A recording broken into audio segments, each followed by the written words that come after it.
Je voudrais présenter aujourd'hui des petites fonctions d'AutoCAD qui vous permettent de facilement sélectionner des objets superposés ou des sommets superposés. Vous voyez, par exemple, ici, j'ai une polyligne. Bon, c'est une polyligne 2D, mais sur laquelle j'ai mis une élévation. Si je sélectionne ma polyligne, je vois ici que j'ai une élévation à 5 dans les propriétés. Même chose pour la polyligne d'à côté. C'est une polyligne 2D qui a une élévation de 5,15. Et puis, j'ai coté aussi les sommets de ces polylignes pour que vous voyez effectivement la différence d'altitude.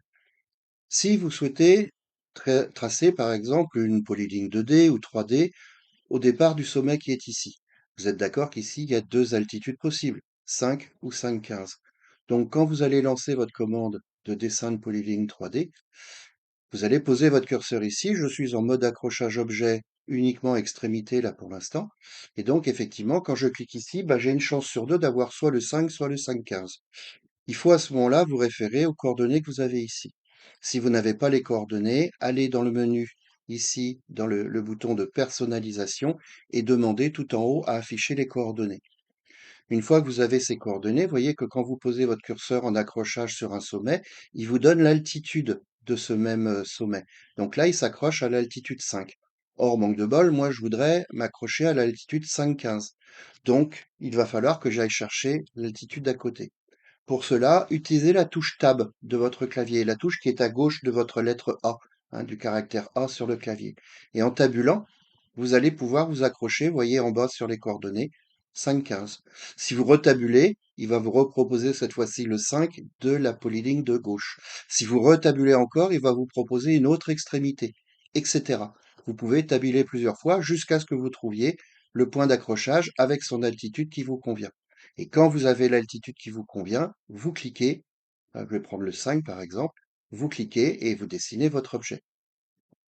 Donc pour vérifier que l'objet est bien à la bonne altitude, si je sélectionne ma polyligne 3D et que je regarde le premier sommet de cette polyligne 3D, je m'aperçois qu'effectivement le sommet est à 5. Par contre, si je continue comme c'est une polyligne 3D, si je vais chercher les deux autres sommets, eux, comme je les ai cliqués dans le vide, ils sont à l'altitude 0. Voilà. Donc la touche tabulation vous permet, avant de cliquer votre point, de passer en revue les différents modes d'accrochage que vous avez à l'endroit où vous avez posé votre curseur. Donc ça, c'était la première chose dont je voulais vous parler. Je vais supprimer cet objet-là. Ensuite, au niveau des sélections, vous avez souvent le problème quand vous avez des objets superposés. C'est le cas ici. On a deux polylignes qui sont superposées l'une à l'autre sur cette partie-là. Quand vous voulez les sélectionner pour pouvoir les déplacer, les effacer, etc., vous n'allez jamais tomber sur la bonne polyligne, hein. Si vous ne pouvez pas faire autrement que de sélectionner à cet endroit-là, vous allez dire par exemple je veux déplacer, vous allez cliquer ici et puis bah à tous les coups c'est jamais la bonne polyligne que vous voulez avoir. Donc il existe dans AutoCAD un système qui s'appelle le cycle de sélection que vous pouvez activer ou désactiver avec la touche, avec la combinaison CTRL W. Là, je viens de taper CTRL W, j'ai désactivé mon cycle de sélection. Je retape CTRL W, pardon, et je réactive le cycle de sélection. Lorsque ce cycle de sélection est activé, lorsque vous prenez une commande et que vous essayez de cliquer à un endroit où il y a plusieurs objets, votre curseur vous indique par les deux petits carrés blancs que vous avez plusieurs objets à cet endroit-là.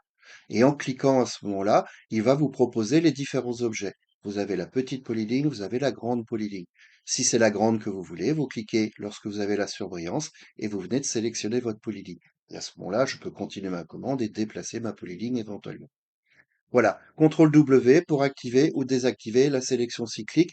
Si vous avez une préférence pour les boutons, vous avez aussi la possibilité d'avoir le cycle de sélection ici. Pareil, il va falloir aller dans la personnalisation pour aller chercher le cycle de sélection qui se trouve là. Donc vous activez l'apparition du bouton, vous aurez votre bouton et vous pouvez à ce moment-là activer ou désactiver le cycle de sélection par le bouton. C'est l'équivalent du CTRL W. Voilà, j'espère que ça vous aura apporté quelques petites informations, quelques facilités pour manipuler vos dessins. Je vous souhaite une bonne journée. À bientôt.